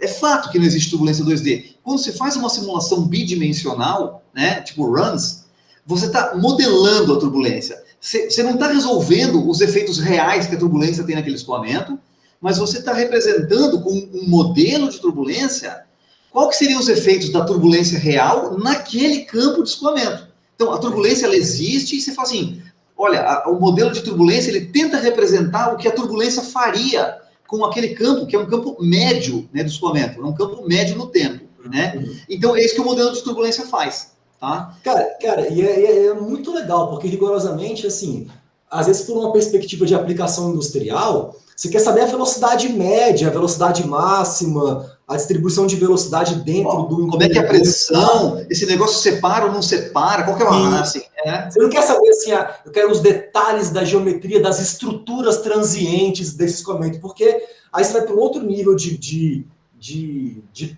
precisão, de simulação, de modelagem, mas é muito mais caro também. Então, assim, é interessante a gente ter um entendimento de que, cara, se eu estou em contexto 2D, eu perco o termo de estiramento de vórtice, que é um termo muito importante nessa interação de vórtices turbulentos, por exemplo. Eu deixo de capturar estruturas físicas, mas eu consigo capturar informações médias que são úteis para a indústria e baratas de obter. Então, exatamente. Né, cara? Então, no fundo é o seguinte, né? Pô, a gente é engenheiro. Você tem que saber, assim, todas as ferramentas que você tem na mão e qual que é a melhor ferramenta, né? Então é o seguinte, você está trabalhando, né, assim, com algum problema, você tem que saber, assim, qual é o nível de detalhe que você precisa, o que você precisa responder sobre esse problema, né? Então, os vários níveis de simulação servem para isso. Tem níveis, assim, onde você resolve Navier-Stokes, né, sem nenhum modelo, né? Só que isso, como, né, você falou, vai custar uma fortuna, você vai precisar de um supercomputador, tá? Mas tudo é importante, né? E a simulação RANS é uma simulação, por exemplo, você vai querer projetar, né, sei lá, uma turbina a gás, e você quer testar 50 diferentes modelos, geometria, de escoamento, não sei o quê. Você não vai conseguir fazer isso com um supercomputador custa milhões de reais e demora, sei lá, centenas de milhares de horas de computação. Então, cabe ao engenheiro saber, assim, olha, qual é a fidelidade do modelo, entendeu? O que ele obtém com aquilo, e assim, e vai refinando o projeto dele. Mas a simulação de alta fidelidade serve para a gente aprender a física da turbulência, para a gente desenvolver um modelo melhor para aquela simulação mais barata que você vai usar na indústria, entendeu? Então, tudo é importante. Cara, perfeito. E olha como esse bate-papo assim, ele é incrível. Porque assim, a gente pega um tema qualquer, vorticidade, e isso vai abrindo para outros tipos de ideias, de questionamentos, de entendimentos. Assim, aqui a gente agora falando, por exemplo, dessa importância até mesmo para a formação do aluno de engenharia, né? Dele estar assim consciente da necessidade do entendimento da modelagem matemática, da interpretação física, do que cada termo numa equação está fazendo, porque é isso. Essa é uma questão assim que eu acho que exige um certo nível de maturidade do aluno, e é por isso que ele começa a ficar com medo de mecânica dos fluidos, porque quando eu levo uma equação diferencial parcial, que exige assim uma base, né, de álgebra e cálculo vetorial ali para ele entender, cálculo 3 também e tal, ele começa a se perder da física que aquela equação está descrevendo. E, no entanto, é uma equação. Cada termo ali está puxando para si uma tendência de mecanismo físico. Se você desconsidera um termo, você está, tipo assim, em algum nível, desconsiderando um mecanismo físico. Só que, às vezes, cara, esse termo complica muito a técnica de solução, fica caro. Então, assim, você tem todo um rolê de ter aquele bom senso do cara que tem uma formação em matemática, em programação, né, em física, né, em entendimento de fenômenos. E assim, o engenheiro é esse cara que tem que ter esse bom senso de administrar essas competências para resolver uma treta, porque ele é um resolvedor de problemas, no fundo, assim, né? Então, acho que é legal esse bate-papo que a gente está tendo aqui também, William. Você nunca pode perder essa visão, né? Você nunca pode, assim... você sempre tem que... Assim, primeiro, não tem que ter medo de cara feia, entendeu? Quando você vai ver lá Navier-Stokes, né? Cara, aquela equação gigantesca, vetorial, cara, é uma equação diferencial parcial não linear, assim, você fala, não, cara, né, assim, você não pode desistir aqui.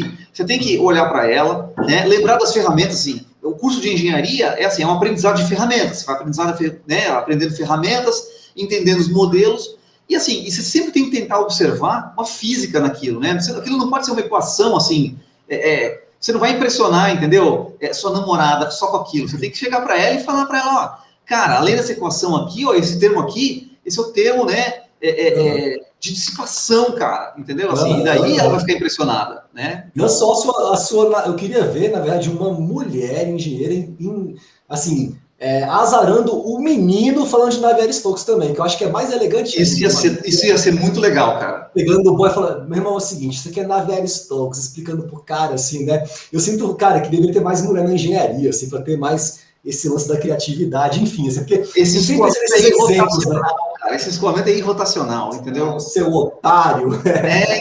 Vacilão, entendeu? É isso mesmo, cara. Cara, eu acho que seria legal a gente falar desse último termo, barotrópico, né? Porque esse cara é uma coisa completa, né? Eu vou falar do termo barotrópico, que é o que eu acho mais interessante, assim, na real. É o que eu acho mais maluco, porque ele é um termo, assim, para mim, cara, que é o termo mais, assim, geracional, tá ligado? Porque, assim, quando você olha para essa equação aqui, o termo 1, o termo 2, o termo 3, a vorticidade aparece em todos esses termos. Nesse aqui não aparece um psi explicitamente, aparece um gradiente de massa específica, né? E veja, a gente falou que o escoamento era incompressível, né?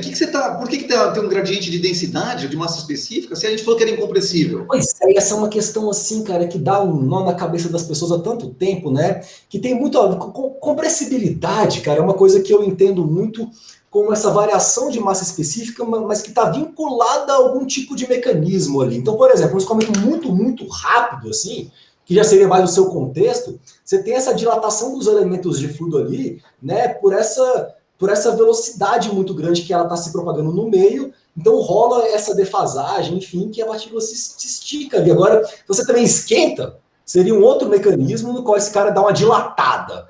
Então, eu costumo na minha cabeça tentar, tipo assim, eu vou discernir o que é compressível do que é dilatável para ficar mais fácil de eu entender a origem por trás da variação de massa específica. Então, lá em cima, né? Exatamente. Porque o nosso divergente de V é igual a zero aqui, a princípio. Que é o que fala a equação da conservação da massa num contexto incompressível. Mas eu posso ter, por exemplo, uma estratificação de massa específica induzida por gradientes de temperatura. Esquentei aqui e tal, e esse cara dá uma dilatada. E aí eu poderia ter essa variação. Faz sentido. Pensa no oceano, né? Pensa no oceano. Ou assim, oceano, né? Água salgada, né? E, poxa, a água, né, é praticamente incompressível, né? Mas ao mesmo tempo, você tem, assim, variações de densidade no oceano, né? Assim, de concentração de sal sedimento e tal. Então, gradiente de concentração. Esse gradiente de massa específica, né, quando ele está num contexto desacoplado, a variação dele do flow em si, porque uma coisa é o flow gerar variação na massa específica, outra coisa é uma coisa que não tem a ver com o flow. É uma variação de concentração, de temperatura, né, que vai levar essa hipótese assim, que eu chamo de dilatável, porque eu acho que a palavra remete mais à ideia de calor, temperatura, assim, que seria bem a cara desse termo, né, no meu entendimento, assim. Você aquece, né? Aquece, assim, você tem um gás, você aquece, por exemplo, você tem uma cavidade fechada, você aquece embaixo e resfria em cima.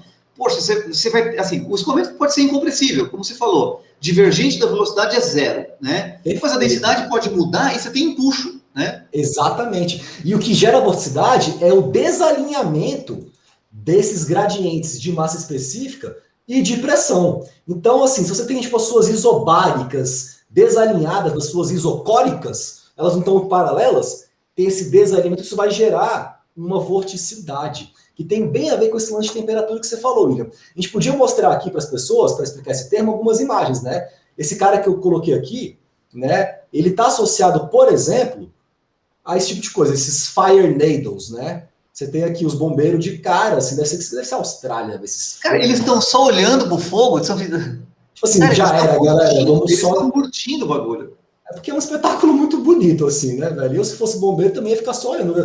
Eu ia me enfiar nesse fogo aqui, rapaz. Isso aqui é muita potência. De fogo, cara. É o que a gente chama de fire needle, né? Você tem, assim, a temperatura, o fogo muito quente, que esquenta o ar nas proximidades, esse ar fica mais leve, ele sobe, então ele puxa esse ar que está por perto, gerando esse movimento ascendente dessa pluma, né? E qualquer pequeno desalinhamento que isso tem em relação à distribuição de pressão atmosférica local, e vai ter, porque a pressão atmosférica em cada ponto ali tem as suas variações locais, esse cara ele é amplificado por esse termo que vai puxando e girando, e você gera esse fire needle que tem a ver com esse termo, né, que eu chamo de não barotrópico. E aí é importante falar o que essa palavra barotrópico tem a ver. A gente tem uma hipótese chamada hipótese de fluido barotrópico, que é a hipótese de que a pressão ela vai estar totalmente acoplada com a massa específica diretamente. Então você poderia modelar a pressão em termos de uma power law da sua massa específica. Se você usa essa hipótese, então aqui eu não tenho a temperatura. Quando você esquenta um cara, você quebra isso daqui, né? Geralmente assim. Então se o cara não está aquecido e tal, a pressão e a massa específica vão estar mais diretamente relacionadas. Isso daqui você consegue provar que nesse contexto o grade de P fica alinhado com o grade de ρ, e esse cara aqui é zero. Então você não tem aquele termo mais. Quando isso acontece, você tipo, desacopla a pressão da vorticidade. A equação da vorticidade deixa de depender da pressão. Isso leva a um desacoplamento que é muito interessante em termos numéricos. Porque em problemas de simulação numérica tem um negócio que é uma treta, assim, que o William pode falar melhor do que eu, que é a questão da pressão-velocidade. Como esses caras se acoplam, né? Porque isso é uma dificuldade operacional de você simular coisas. Tô certo ou tô errado, William? É um trabalho mesmo, porque quando você vai simular um escoamento incompressível, né? O problema é que você tem a equação de conservação de massa, né? Que é divergente da velocidade é zero, tá? Aí você tem Navier-Stokes, né? Que você vai ter 3 equações, só que pensa assim, você tem, né? Quais são as suas variáveis aí? Você tem a velocidade U, V e W nas 3 direções e pressão. Só que a equação de conservação de massa, ela não te traz nenhuma informação nova. Não adianta você tentar resolver ela junto com o Navier-Stokes. Então, o que você faz é você precisa de uma outra equação, né? Que você obtém, né? Através da equação de quantidade de movimento, você obtém uma equação de pressão, né? De Poisson para pressão, tá? Uhum. Então, como você tem esse problema, sempre que você vai resolver, né? Navier-Stokes com CFD, incompressível, você tem esse problema aí, né? Uhum. Aí, o legal da vorticidade é que você desacopla. Se o seu escoamento for barotrópico, né, você desaparece com a pressão. Você só resolve para a vorticidade.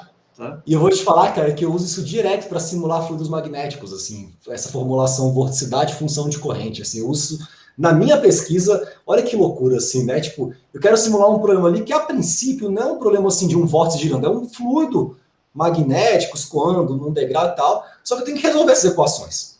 E assim, eu não sou um grande numericista, assim, nunca, não sou que nem você que manja mesmo do rolê. Meu rolê Eu uso simulação jamais numa abordagem lagrangiana, geralmente, é um outro approach, assim.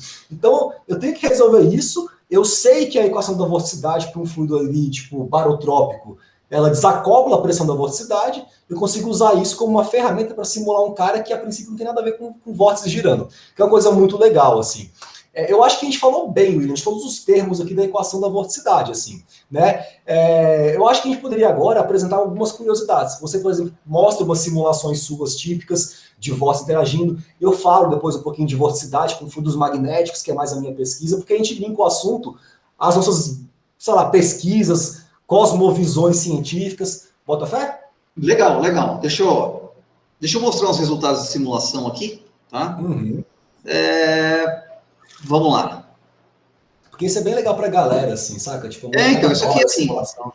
é aplicação... tô viajando aqui, cara. Peraí, eu tô mostrando a tela errada, cara. Isso que dá, você Cara, trabalha com vários computadores. E esse é o cansaço, né, velho? Sexta-feira à noite, a gente trabalhou já pra caramba a semana inteira aqui gravando aula. O cérebro cansa, velho. Mas é bacana, cara. Então, peraí, ó. Eu vou apresentar essa minha outra tela aqui agora, tá? Apresente o que você quiser, irmão. Vocês vão ver aí, ó. Cara, é o seguinte. Massa demais isso daí. Ó, agora é o seguinte, né? Eu estou interessado em estudar aquele problema de stall dinâmico, né? Então, o que eu tenho aqui é o seguinte. Eu tenho uma asa de um avião, um pedaço de uma asa, né? Se movendo com escoamento. Olha que parada maluca, tá? Conforme a minha asa começa a descer, ela é uma asa com movimento senoidal, tá? Então, esse é o problema, né, de plano de periódico, tá? Quando a asa começa a descer, você primeiro forma umas instabilidades aqui, ó, né? Você tem uma porrada de instabilidades, né? Do tipo Kelvin-Helmholtz, né? E, de repente, você forma um vórtice de stall dinâmico. Esse vórtice massivo aqui, né? O que a gente está vendo é o seguinte. Vocês estão vendo as estruturas aqui dos pequenos vórtices da turbulência, mais uma grande estrutura de vórtice, ó, que vai ficar em azul, né? E os contornos em cores são pressão, então pressão azul é uma pressão mais baixa, pressão em vermelho é uma pressão mais alta, tá? E esse vórtice de stall dinâmico, como eu falei, ele impacta muito a aerodinâmica do seu problema. Agora em preto e branco aqui, ó, olha a baixa pressão, uma zona de baixa pressão gigante, né? Essa simulação aqui, o que a gente está vendo, né? Essa baixa pressão, né, leva uma alta sustentação da sua asa, né? A sustentação é bacana, só que aumenta muito o arrasto, né? Então, se você fosse voar uma aeronave com muito arrasto, você vai gastar muito combustível, tá? Então, a gente fez algumas simulações pensando em reduzir, né, em mitigar esse vórtice de stall dinâmico. Para isso, a gente usava controle de escoamento, cara. Então, a teoria de controle que os caras usam lá na graduação, aprende sistemas de controle e tudo, né? A gente enxerga a nossa equação de Navier-Stokes como um modelo dinâmico. Só que é um modelo dinâmico, né, assim, do capeta, entendeu? Enquanto, assim, o cara lá em controle, ele vai estudar um modelo que é linear, um sisteminha 2x2, 3x3, Navier-Stokes é contínuo. Então, né, óbvio que o CFD não é contínuo, mas é um sistema, sei lá, 100 milhões por 100 milhões de grau de liberdade. Então, é um sistema monstruoso, né? Não linear, né, velho? Não linear, né? Ou seja, mas daí aqui o que a gente tem é o seguinte, a gente tem um pequeno microjato aqui no bordo de ataque, aqui, né, na pontinha do aerofólio, a gente fica assoprando e succionando o fluido numa frequência. A frequência aqui, ó, está dada pelo número de Struhal. Então, essa é uma frequência não dimensional. Struhal 1 é uma frequência baixa, Struhal 25 é uma frequência bem alta, tá? E Struhal 5 é moderada. E esse caso baseline é o caso padrão, sem nenhum controle, né? Coisa mais linda do mundo isso daí, William. Que coisa linda. Olha que legal, cara. Com Struhal 5, numa frequência característica que você assopra ali, né? Você fica soprando numa frequência. Você consegue quebrar a formação do seu vórtice de stall dinâmico, tá? Olha aqui, ó. Todo mundo com baita de um vórtice e você com um vórticezinho minúsculo. Olha aqui atrás. Coisa linda, velho. Isso aqui é maravilhoso.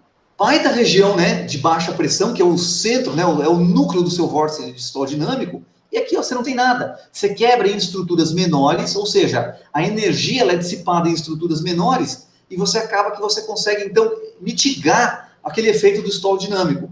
E a gente mostra que a sustentação permanece quase igual e o arrasto é diminuído, tá? Então, a gente conseguiu, assim, né, chegar no nosso objetivo, tá? Então, é uma aplicação... Cara, isso é lindo, cara, porque você mostra que existe, assim, existem escalas de tempo ali vinculadas a diferentes mecanismos físicos que elas se acoplam e desacoplam em função dessa frequência de injeção e sucção, que é uma escala de tempo que interage com outras milhares de escalas de tempo complexas da partícula que gira, que roda, que vai, que translada, assim.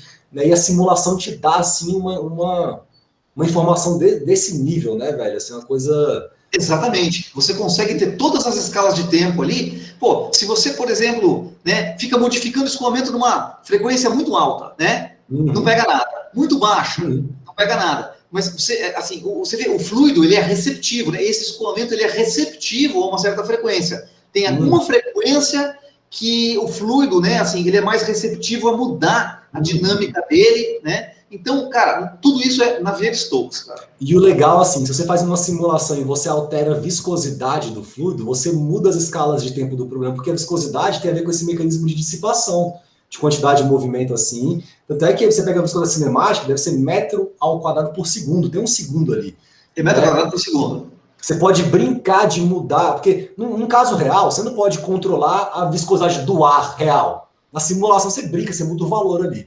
Você pode explorar, assim, outros cenários Você físicos é Deus, malucos. cara.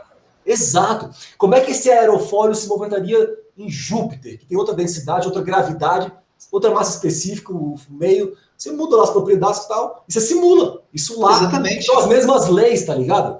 São Exatamente. universais. Né, cara? Exatamente. Isso é lindo, velho.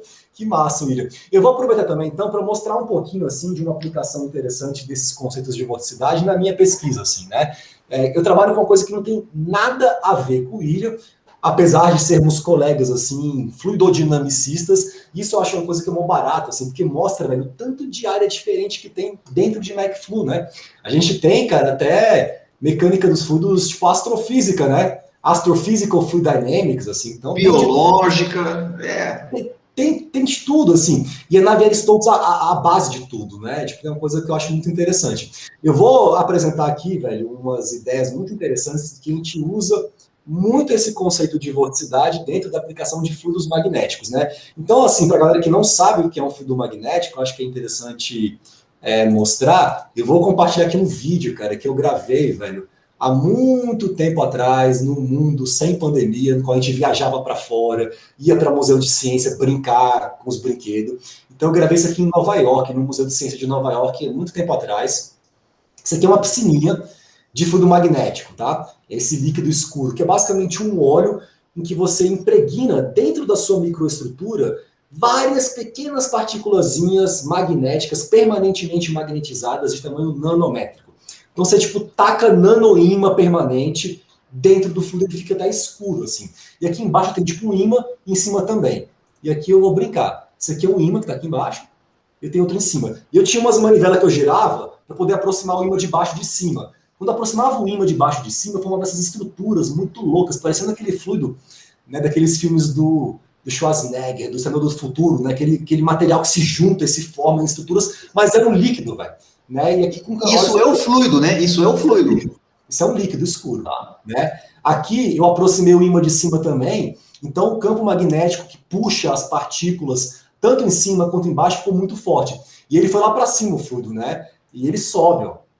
Então ele tem esse aspecto de fluido, mas ele tem uma memória ali, porque as nanopartículas se alinham às linhas de indução magnética e formam estruturas internas de tamanho nano que dão ao fluido contínuo equivalente esse aspecto artístico, assim, psicodélico, assim, isso é uma doideira. Cara, Né? e se você girar, assim, me parece que você tem um disco, se você girasse isso aí, você ia Ele gira quebrar essa... junto.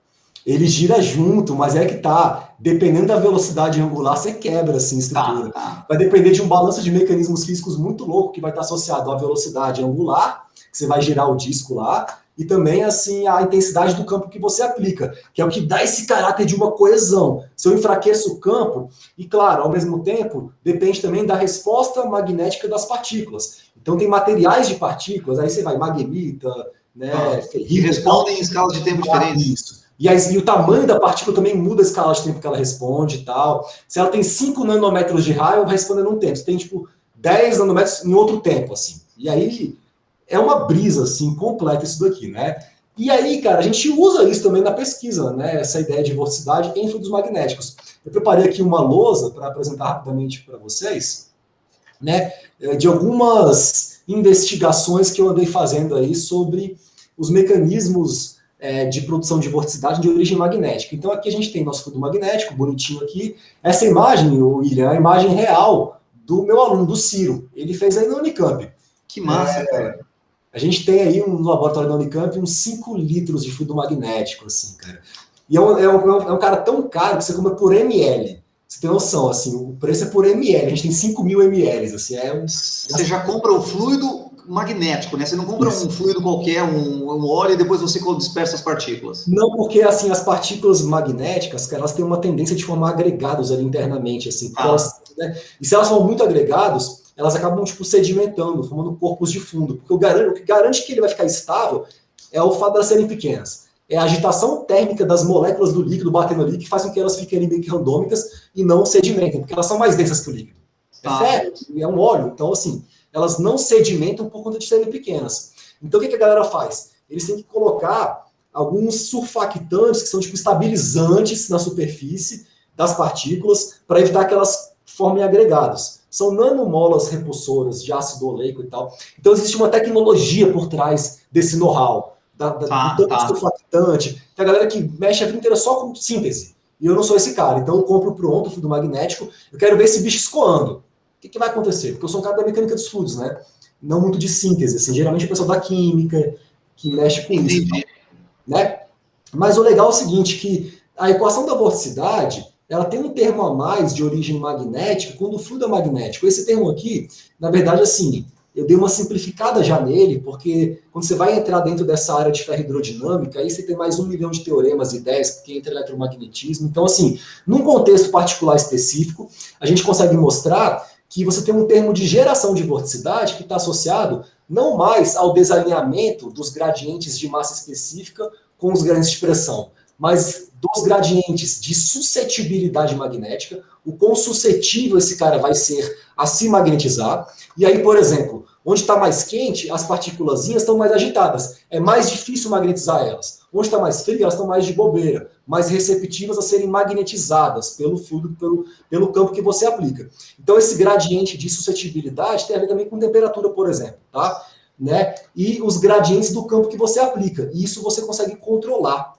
Então, o que a gente fez, por exemplo? A gente usou essa equação aqui, numa formulação vorticidade função de corrente, para simular um escoamento recirculante em torno de um degrau, de um fluido magnético, e aqui com campo fraco aplicado, aqui com campo forte aplicado. Se eu aplico um campo magnético mais intenso nessa região de recirculação, eu alinho as partículas na direção do campo, né, com mais propriedade.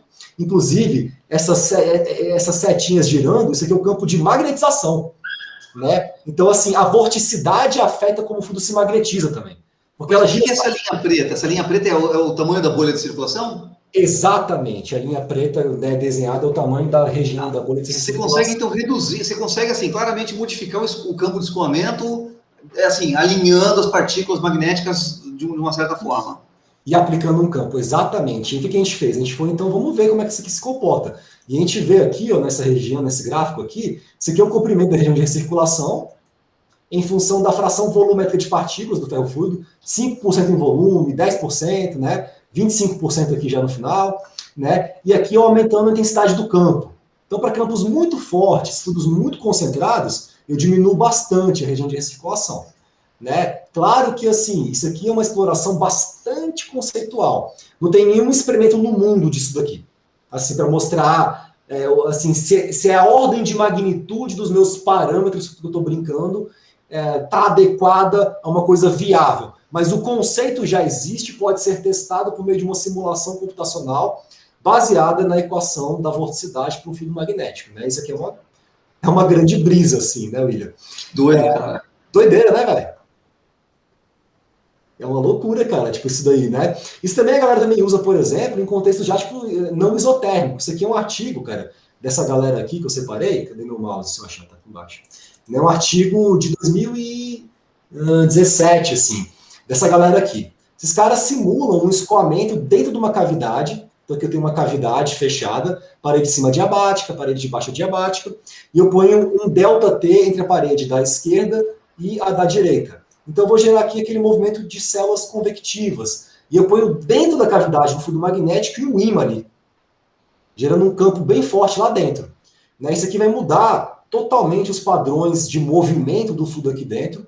Isso muda as estruturas de recirculação aqui dentro. Isso muda também as taxas de troca de calor entre o fluido e parede. Eu tenho aqui um vídeo, cara, que eu fiz há muito tempo atrás, no laboratório, em que eu mostro bem isso daqui, cara. Deixa eu compartilhar com vocês aqui. É uma guia termomagnética. Isso aqui mostra bem esse problema aqui, tá? Então, deixa eu ver se está vendo na tela. Tá vendo já? Aqui já, tô vendo. Então, isso aqui, cara, eu peguei, cara, um aquáriozinho, tipo 10 por 10 por 10, né? Tipo um aquário quadrado e tal. Coloquei ali óleo mineral, também vaselina líquida, é um líquido transparente, e taquei um monte de partícula magnética. No caso, não eram partículas nano, eram partículas micro. Eu queria ver e tal. Então, não é bem um fluido magnético, mas eu estou usando partículas magnéticas como traçadores do movimento do fluido. E aí eu esquentei a parede da direita e esfriei a da esquerda. E aí, quando eu acelero a imagem, eu tenho esse movimento muito bem comportado de uma célula convectiva central que sobe na direita, onde está mais quente e mais leve, e desce, né, na esquerda, onde fica mais frio, mais pesado. Você não tem campo magnético ali, né? Aqui não, aqui sem campo magnético. Você só deixou a convecção natural. Isso. Aquela coisa bem manjada, clássica. Em seguida, eu aplico o campo magnético e você vai observar a mudança no movimento das estruturas ali. Curte só. Como é que você aplica o campo magnético aí? Você tem um aquário e aí? O que você fez? Eu peguei um imãzão, velho, de neodímio, que o bicho é tão forte, que se eu soltar ele aqui numa parede assim, ele gruda por causa do vergalhão. Então, assim, caramba, cara. É bruto, assim. Esse imã, cara, eu tinha 2 dele no laboratório. E os moleques iam brincar, os moleques de pipi, que vira e mexe fazia merda, deixava um colar no outro, e para separar era tipo assim, 3 homens com chave de fenda na oficina, para separar os ímãs, assim, tinha que esfriar e tal, porque eram campos muito fortes. Eu falava, galera, pelo amor de Deus, muito cuidado quando for usar esses ímãs e tal. Hoje, com o Ciro na Unicamp, eu mandei fazer um slot de acrílico grosso, e eu coloquei os 3 ímãs assim. Eles são tão fortes que eles ficam levitando com ar entre eles quando estão num slot fechado. Você tá de sacanagem, cara. É bruto, assim. Que então doido, cara. Grande. Então eu peguei um imãzão desse e coloquei tipo, na lateral para ver de qual é que é. E olha como isso muda os padrões de movimento em relação ao caso da convecção natural. Aí você vai até observar o seguinte, que quando vai para a convecção magnética, que é quando tem o ímã, a imagem está mais degradada. Por quê? Porque eu deixei uns 3 dias lá, fui dormir e tal, esqueci, aí voltei para fazer de novo o experimento, né? E a gente tinha, assim, tipo, as partículas tinham já degradado um pouquinho, mas dá para ver legal o fenômeno, curte só. Então, sem campo é isso daí. E com campo, olha isso, que doideira. Tem uma recirculação no canto esquerdo, né? Ele parece estar voltando. Tem duas, agora... né? Tem, tipo, 2 engrenagens, uma em cima e uma embaixo, no sentido anti-horário, oposto. Né? Uma girando no sentido horário em cima, uma no sentido anti-horário embaixo. Isso aqui é uma doideira. Isso aqui, cara, isso aqui leva uma mistura muito maior, muito melhor do fluido ali dentro. Então, para dissipar calor, isso é uma beleza, velho. Isso é uma maravilha para você aumentar o Nusselt, né? Eu estou agora investigando com o Ciro isso experimentalmente, mas assim, quantificando. Aí na Unicamp, naquela bancada que a gente montou e tal, né? Então é uma outra aplicação disso também, fluido magnético para você mudar a taxa de troca de calor, e o que explica esses vórtices é aquele termo magnético na questão da vorticidade. Se eu pego o ímã e põe no outro lado, mudo como o campo gira, gira no outro sentido. Eu controlo para onde eles vão girar, tá ligado? Você põe o ímã aqui ou aqui. Isso é uma doideira, né? Que doido, cara. Isso é uma doideira. William, acho que seria legal você mostrar pra galera, velho, essas simulações suas de vórtice interagindo. Acho que é tão massa, velho. Vamos falar um pouquinho disso aí, né? A gente já tinha falado um pouco de teorema de Kelvin, de vórtice e tudo, né? Então, deixa eu mostrar algumas coisas aqui interessantes, né? Mostrar como é que você mesmo em casa pode fazer uma simulação de vórtices interagindo, né? É um negócio muito simples e vocês vão ver que é muito, muito interessante, né? Eu montei um códigozinho aqui rapidinho, né? Você monta isso tranquilamente em casa, né? Então é o seguinte...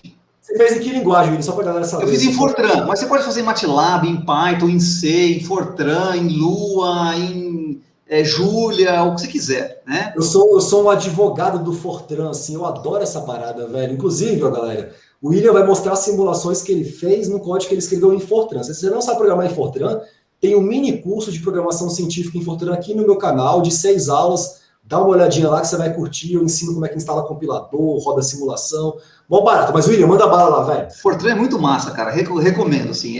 Veja, eu sou um cara velho, de barba branca já, entendeu? Assim, então, eu nasci brincando com Fortran, cara. Vocês estão vendo minha tela aí, é o seguinte, né? Olha aqui, ó. Eu tenho um vórtice aqui, certo? Estou falando de um vórtice potencial mesmo, né? E até é legal a gente falar, pô, escomento é potencial e irrotacional. Como é que você tem um vórtice no escomento que é irrotacional? Veja, o vórtice é irrotacional, mas no centro do vórtice, que é uma singularidade, ele é rotacional, tá? Então, pegando esse vórtice aqui, ó, todo vórtice, né, você vê, ele tem uma, né, o vórtice está girando nessa direção horária, tá? E se eu pegar um ponto aqui, ó, imagina que esse é um ponto no meu campo aqui. Eu falo assim, ó, eu quero saber qual que é a velocidade que o vórtice está induzindo nesse ponto aqui, tá? Então, como o vórtice, né, ele tem esses padrões circulares, né, ele só tem velocidade na direção θ, né, então ele vai induzir uma velocidade normal aqui, ó, vai ser esse Vθ, tá? Se você pegar e olhar para esse gráfico aqui, ó, aqui eu tenho uma distribuição de Vθ em função da direção radial, né? Então, eu estou traçando um raio aqui, ó, vamos ver a velocidade, né? Então, você vê que a velocidade aqui, ó, ela é positiva, né? Então, a velocidade é positiva aqui, né? E ela vai para o infinito, por quê? A minha velocidade no vórtice potencial é dada por Vθ igual a circulação, que a gente falou antes, né? Tem esse parâmetro 2π aqui, né? E a distância do centro do vórtice para o ponto que você está medindo, né? Então, se você está no ponto zero, esse cara vai para o infinito, né? Quando R é igual a zero, vai para o infinito, tá? E na realidade, né, no mundo real, nada, não existe um gradiente de velocidade tão alto, né? Você vê que você tem aqui uma descontinuidade, né? Porque aqui a velocidade é positiva e aqui ela é negativa. Então, um vórtice real tem essa curva aqui, ó, que é amarela, tá? Então, tem um mecanismo de difusão aqui, né? E que daí seria alguma coisa mais parecida com essas linhas aqui de velocidade amarelas, tá? Mas a gente tem um modelo que é o vórtice potencial e beleza, né? Agora, imagina que eu tenho dois vórtices potenciais, ó. Eu coloco um vórtice potencial, né, uma certa distância um do outro. E os dois têm a mesma circulação positiva, girando no sentido horário, tá? Então, esse vórtice aqui, ó, ele induz uma velocidade para baixo nesse vórtice, né? Ó, a velocidade aqui, ó, é sempre velocidades, né? No caso, ó, a velocidade vai ser um pouquinho menor aqui, conforme o raio, tá? Mas tem uma velocidade para baixo e o vórtice daqui induz uma velocidade para cima, né? Ó, porque aqui, ó, ele está para cima, tá? Então, você espera que esses dois vórtices aqui, eles comecem a girar, tá? Beleza. Então, a interação de dois vórtices com as mesmas circulações. Agora, se você pegar dois vórtices e colocar um com uma circulação negativa e outro com a positiva, mesmo valor, veja que, ó, esse vórtice de baixo, ele induz uma velocidade Vθ para a direita. E o vórtice de cima induz uma velocidade Vθ para a direita no de baixo, tá? Porque veja, né, ó, a velocidade aqui, ó, a velocidade, né, ela vai caindo com 1 sobre o raio, mas a velocidade aqui, ó, inteira, né, faz sentido. Né? E elas estão no mesmo sentido, tá? Então você vai criar um anel de vórtice, isso aqui vai virar um anel, e esse vórtice vai começar, é um anel que vai começar a se mover, e vai ser um anel de vórtice. E depois você vai mostrar um vídeo com esse cara aí, né? E como é que eu calculo esses caras aí, né? No meu código. Eu uso a lei de Biot-Savart, né? Que é uma doideira, porque esse cara vem do eletromagnetismo. Eu gravei uma aula esses dias no meu canal, no meu curso de fluidos magnéticos, sobre a lei de Biot-Savart, né? Que foi essa primeira pista que os malucos de eletromagnetismo tiveram de que campos elétricos e magnéticos estão sempre meio que interagindo entre si, sempre próximos, né? Então, a corrente reta num fio induz um laço de campo magnético induzido ao redor dele, que é o que fala Biot-Savart. Agora, o que Biot-Savart tem a ver com como é que flui? Então, é muito louco isso, porque realmente veio do eletromagnetismo, lá o Helmholtz já estava pensando nessas coisas, né? E você pode calcular o campo de velocidade induzido por um vórtice, basta você ter qual que é a vorticidade desse cara aqui. Só que assim, se for um vórtice pontual, é um pontinho, né? Um vórtice pontual. Essa vorticidade é a mesma coisa que a circulação, tá? Então, esse vórtice está numa posição x' aqui, né? No instante de tempo t, certo? Então, um vórtice está numa posição e basta você calcular o produto vetorial desse cara com, né? O produto vetorial da vorticidade, né? Ou da circulação, com a distância da posição onde o vórtice está e onde o ponto x, que é que você calcula a velocidade, tá? Então, você calcula essa equação aqui e lembra, como a gente está falando de um problema que é bidimensional, a vorticidade deixa de ser vetorial para ser só uma vorticidade na direção z, tá? Então, x é a posição qualquer do meu campo de velocidades, tá? Então, imagina aqui, ó, eu tenho um vórticezinho aqui, é um pontinho, certo? Tem um pontinho aqui girando, né? e eu quero calcular, pô, qual que é a velocidade aqui? Então eu sei que a velocidade vai ser essa velocidade aqui, né? No caso, o vórtice está girando para o outro lado, vai ser para cá, tá? Se eu tiver um outro... Só um paralelo, é muito louco, então, né? Então, o paralelo é o seguinte, enquanto o Biot-Savart você tem uma corrente no fio que gera um campo magnético, aqui você tem um filamento de vórtice que gera um campo de velocidade em torno dele. É isso, mais ou menos. Exatamente, exatamente. É o paralelo que você faz com o eletromagnetismo, né? Então, ó, esse vórtice aqui está girando para cá, não tá? Então, ele vai induzir uma velocidade para cá também, ó, tá? Agora, esse vórtice aqui está girando para cá. Então, ele vai induzir uma velocidade para cá. Então, no fim das contas, se você for ver essa velocidade aqui, ó, você tem uma velocidade nessa direção. Se você for medir a velocidade, né, U aqui nesse ponto X, nesse instante de tempo T, é uma velocidade para cá, tá? E o que eu faço com isso aqui, né? Eu volto para aquela equação de vorticidade que você mostrou antes, né? É um vórtice potencial, então eu vou ignorar a minha viscosidade, né? Minha viscosidade é nula. Eu não tenho estiramento de vórtices, porque eu tenho um escoamento bidimensional. Minha densidade é constante, então o meu fluido é barotrópico, tá? Então aquele termo, né?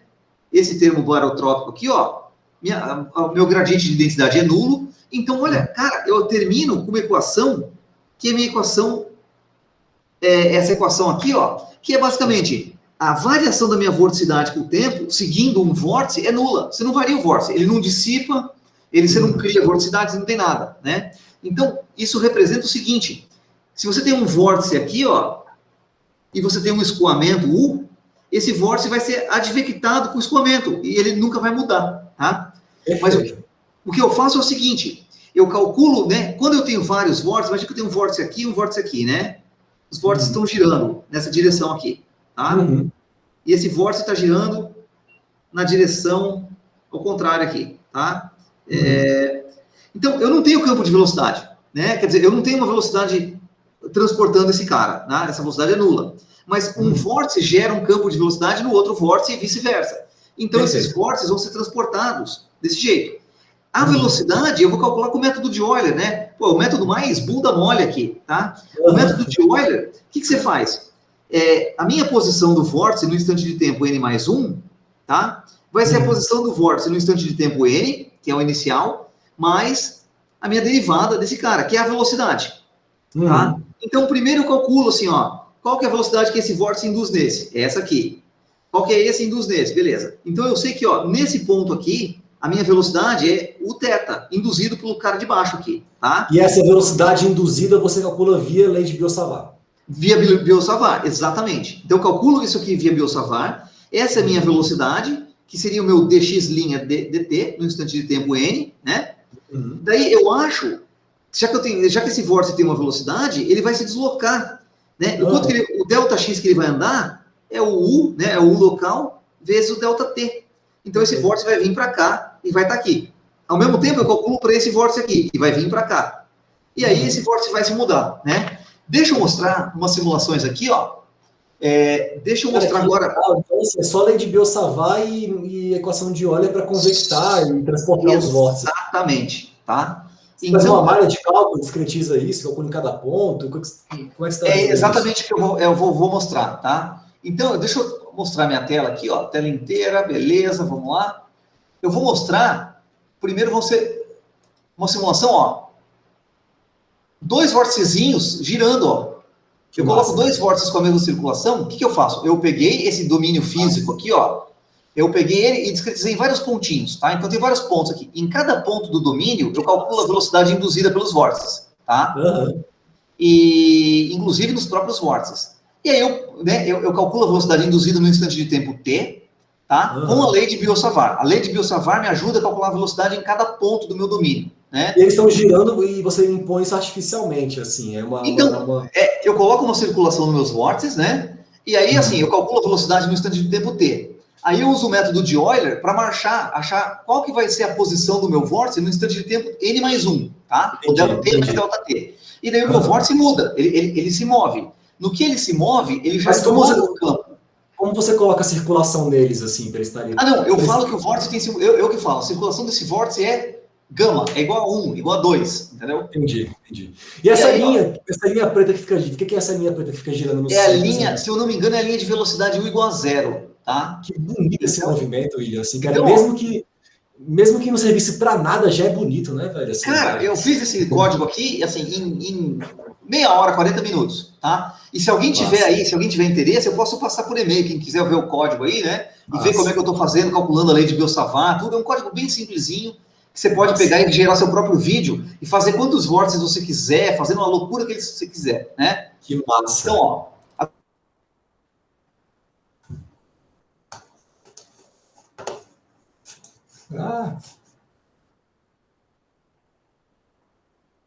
Negócio aqui. Vocês estão me vendo de novo aí? Tá, eu só fiquei com essa cara esperando, assim. Depois a gente corta ou não, continue, dane-se, vai lá. Não, tá tranquilo. Você vai ficar doidão aí só me esperando. Aí. Eu só fiquei olhando assim, falei, cara, será que tá gravando ainda? Eu falei, tá gravando. Continua gravando. Eu nem me aperriei, William, fiquei aqui tranquilo. Tá.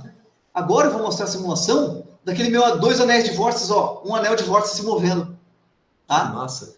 2 vórtices com circulações opostas, né? E para terminar, cara, o caso mais da hora, cara, que é os vórtices saltitantes. Olha, eu coloco 4 vórtices, e os vórtices, assim, quando você coloca 4 vórtices numa certa distribuição de vorticidade, um anel de vórtice passa por dentro do outro, acelera e passa por dentro do outro, e fica saltitando, entendeu?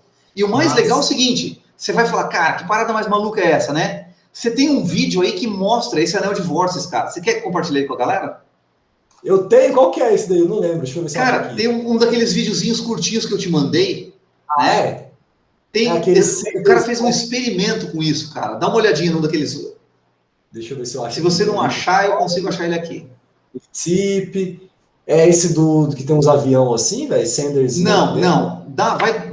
Você não consegue achar esse cara, não? Deixa eu ver se eu consigo achar ele aqui. Eu sou um incompetente, William, assim. Eu não lembro desse vídeo aí. A gente separou vários vídeos aqui, tipo, já antes, assim, que mostravam vários conceitos legais de velocidade, assim, mas esse eu não tô aqui achando.